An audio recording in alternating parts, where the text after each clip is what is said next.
स्वागत है दोस्तों और एक वीडियो में। और हम बैंक निफ्टी एनालाइज कर रहे हैं। ठीक है, कल के लिए कि कल कैसा प्ले कर सकता है बैंक निफ्टी और हम कैसा प्ले करेंगे उसके अकॉर्डिंग वो हम डिस्कस कर रहे हैं। ठीक है, तो आज बैंक निफ्टी जो स्टार्ट हुआ है आपको अगर बताऊं मैं। ठीक है, पहले डे कैंडल में चलते हैं। एक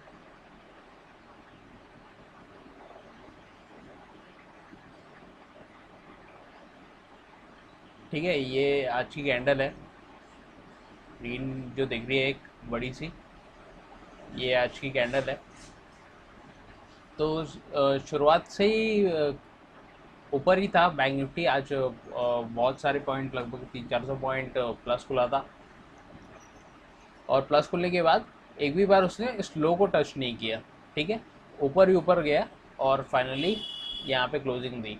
ठीक है, तो ओपन जो हुआ था नीचे का हाई बना जहाँ से ऊपर ही ऊपर गया बैंक निफ्टी, वो थी 39,177 पे। ठीक है, 39,177 पे। और जो मिड का इसका सेक्शन था, जो हाई बनाया इसने, वो बनाया 39,177। ठीक है, 177 में लिख दिया यहाँ पे जो हाई बनाया इसने। और जो लो बनाया था वो आज का ओपनिंग प्राइस ही था 38,596 का। ठीक है, 38,596, 596 का। ठीक है, ये इसका लो था।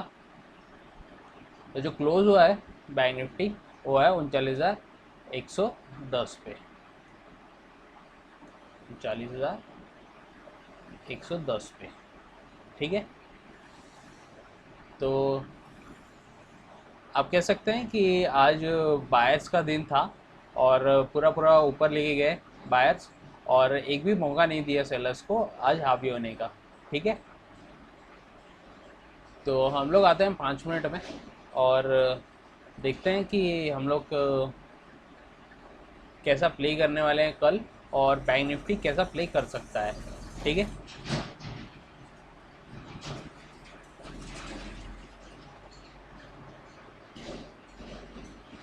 तो हम आ गए हैं 5 मिनट में। ठीक है, और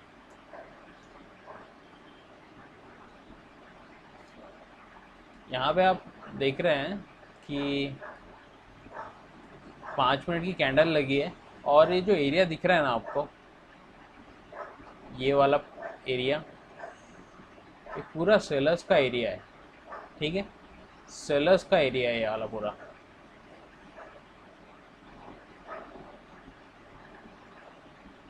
एक मिनट, इसको थोड़ा मैं सेट कर लूँ, फिर आपको बताता हूँ कि ये वाला, ठीक है, ये वाला जो एरिया है पूरा पूरा सेलर्स का एरिया है। तो यहाँ पे थोड़ा सा कॉशियस रहने की ज़रूरत है हमको, क्योंकि कल देखना पड़ेगा कि मार्केट कहाँ खुल रहा है ना। मुझे तो लगता है कि मार्केट डाउन में खुलेगा फिर ऊपर जाए, लेकिन यहाँ से ध्यान रखना पड़ेगा कैंडल का, कि कैंडल यहाँ पे रेड ना बने। ठीक है, या ओवर खुलता है तो यहाँ पे सपोर्ट ले। ठीक है, तो हम लोग क्या करने वाले हैं कल वो देखते हैं।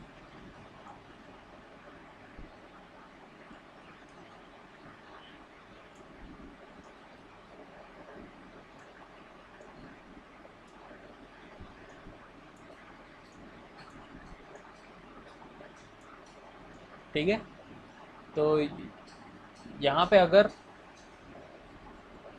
बैंक निफ्टी समझ लो ऊपर खुलता है, ठीक है, अपने प्राइस से ऊपर खुलता है, 39,500 पे खुलता है कहीं पे, जैसे 39,000 पे आज बंद हुआ है। 39,110 पे आज बंद हुआ है कि नहीं मार्केट। तो मान के चलिए कि 400 पॉइंट, 500 पॉइंट ऊपर खुलता है, 39,500 के लेवल पे खुलता है ये।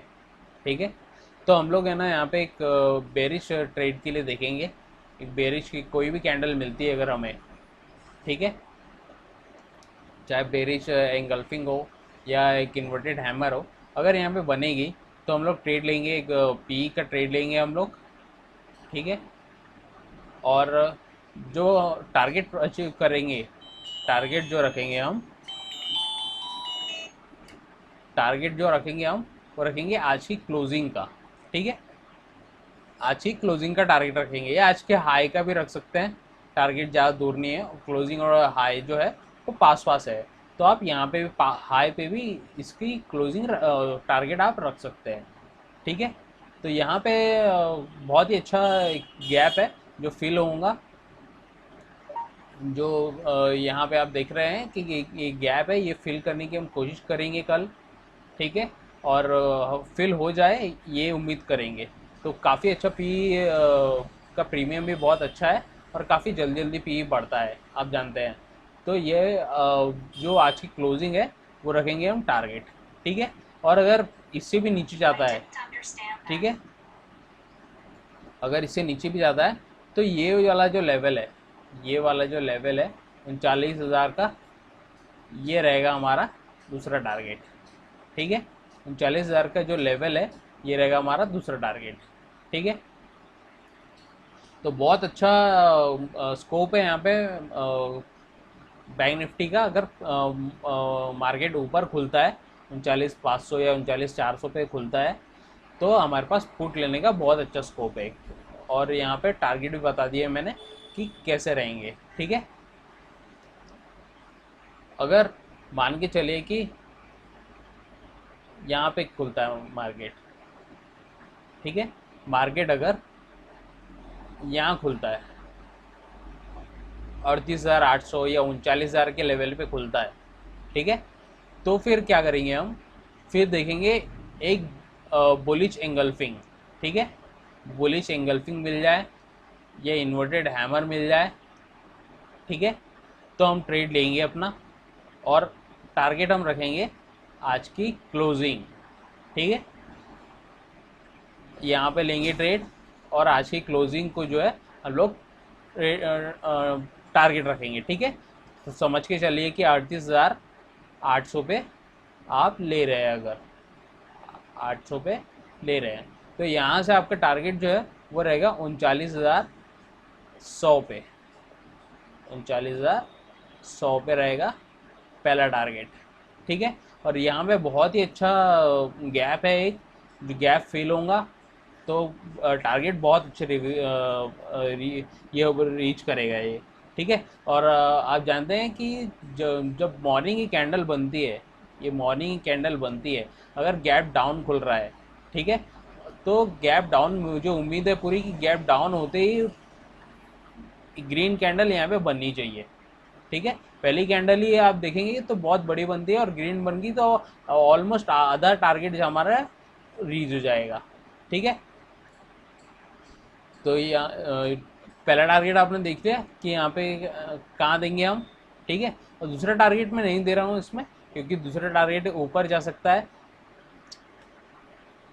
इसलिए नहीं दे रहा हूँ मैं, पर आप लोग चाहे तो रख सकते हैं। मैं आपको लेवल्स बता देता हूँ कि दूसरा टारगेट जो है हमारा ये वाला, वो रहेगा ये वाला लेवल, ठीक है। ये जो लाइन दिख रही है आपको, ये वाला रहेगा हमारा दूसरा टारगेट। इसके लेवल है 39,384, ठीक है, ये रहेगा दूसरा टारगेट। पर दूसरा टारगेट मैं नहीं दे रहा हूँ क्योंकि यहाँ तक जाना मुश्किल लग रहा है मुझे, क्योंकि यहाँ ये जो एरिया बताया मैंने अभी, ये वाला, ये सेलर्स का एरिया है, तो यहाँ तक जा सकता है मार्केट, पर इसके बाद ऐसा हो सकता है कि सेलिंग आए वापस, तो मैं दूसरा टारगेट नहीं दे रहा हूँ, ठीक है। अब मार्केट समझ लीजिए अगर यहीं पे खुलता है जहाँ बंद हुआ है 39,121 पे बंद हुआ है, तो यहीं खुल के कंसोलिडेट करता है, अगर मार्केट 15-20 मिनट यहाँ कंसोलिडेट कर लेता है और ऊपर जाता है, फिर ऊपर निकलता है, तो मैं यहाँ पे सी की सलाह नहीं दूंगा यहाँ पे, ठीक है, सी की सलाह नहीं दूंगा यहाँ पे, ठीक है। क्यों नहीं दे रहा हूँ मैं, क्योंकि यहाँ पे ये जो एरिया मैंने बताया आपको, ये सेलर्स का एरिया है, और यहाँ पे बहुत ध्यान से हमको कॉल खरीदना पड़ेगा, नहीं तो स्टॉप लॉस हिट हो जाएंगे बार बार, तो मतलब नहीं है खरीद के। तो यहाँ पे सी मैं अवॉइड करूँगा। हाँ, अगर इसके ऊपर निकलता है और अगर यहाँ कंसोलिडेट करता है और अगर ऊपर निकलता है तो फिर सी लेने में फ़ायदा है। ठीक है, तो फिर सी ले सकते हैं हम लोग। ठीक है, पर उसके पहले कोई सी हम लोग अवॉइड करेंगे। ठीक है, और अगर कंसोलिडेट करता है और अगर ब्रेक डाउन देता है, ठीक है, कंसोलिडेट करने के बाद अगर यहाँ पे समझ लीजिए कंसोलिडेट करता है और ब्रेक डाउन देता है अगर, तो फिर पी लेने के मैं बिल्कुल यहाँ पे फेवर में हूँ। पी लेंगे हम, और पहला टारगेट जो है वो रखेंगे इसके लेवल को। ठीक है, 39,000 के लेवल को। तो मान के चलिए कि 39,000 के 39,100 पे आपने शॉर्ट किया जैसे। ठीक है, पी की बात कर रहा हूँ मैं, तो शॉर्ट समझ सकते हैं आप। तो यहाँ पे जैसे शॉर्ट किया आपने, ठीक है, तो 39,000 से 39,000 38,900 39,000 का आप टारगेट यहाँ पे रख सकते हैं पहला। ठीक है, और अगर दूसरा टारगेट यहाँ पे रखना है, अगर ये पहला रीच हो गया और यहाँ पे नहीं रुक रहा है, अगर गिर रहा है फिर भी, तो दूसरा टारगेट हम लोग रखेंगे ये वाला। ठीक है, 38,850 के पास। ठीक है, और अगर ये वाला भी हो गया, अगर 38,850 पे समझिए आपका टारगेट हिट हो गया, तो फिर तीसरा टारगेट कहाँ पे रखेंगे हम, जो आज की ओपनिंग थी। आज की ओपनिंग थी वो कितने पे थी, 38,585 पे। ठीक है, 585 पे, तो यहाँ पे रखेंगे हम तीसरा टारगेट। ठीक है, तो यहाँ पे देख रहे हैं आप कि 100 पे जैसे शॉर्ट किया मैंने, तो यहाँ पे 38,850 पे रखा मैंने पहला टारगेट। ठीक है, ये पहला टारगेट है। ठीक है, और ये वाला दूसरा टारगेट है। ठीक है, और ये वाला तीसरा टारगेट है। ठीक है, तो देखा आपने कि अगर गैप अप खोलेगा तो हम एक बेरिश ट्रेड लेंगे। ठीक है, और गैप डाउन खोलेगा तो हम बुलिश टारगेट करेंगे, और एक गैप अप खोलेगा तो बेरिश टारगेट करेंगे। और अगर मार्केट अगर वहीं खुलता है जहाँ क्लोज हुआ है, और अगर ऊपर ब्रेक करेगा, तो सी के मैं खिलाफ हूँ। ठीक है, सी को मुझे कोई स्कोप नहीं दिख रहा है लेने का। ठीक है, और लेकिन अगर ब्रेक डाउन करता है तो पी लेंगे हम। ठीक है, पी लेंगे, और मैंने टारगेट बताया आपको, ये रहेगा पहला टारगेट, ये यहाँ पे दूसरा, और आज की ओपनिंग तीसरा टारगेट रहेगा। ठीक है, तो ये था बैंक निफ्टी एनालिसिस आज के लिए। मतलब कल प्ले कर सकता है ऐसा, और हम कैसे प्ले करेंगे अकॉर्डिंगली वही बता दिया है मैंने आपको। ठीक है, अगर कुछ कहना चाहते हैं तो कमेंट बॉक्स में लिख सकते हैं, और चैनल पर पहली बार आएँ तो सब्सक्राइब कर सकते हैं। ठीक है, तो मिलता हूँ आपसे अगले वीडियो में, तब तक के लिए बाय।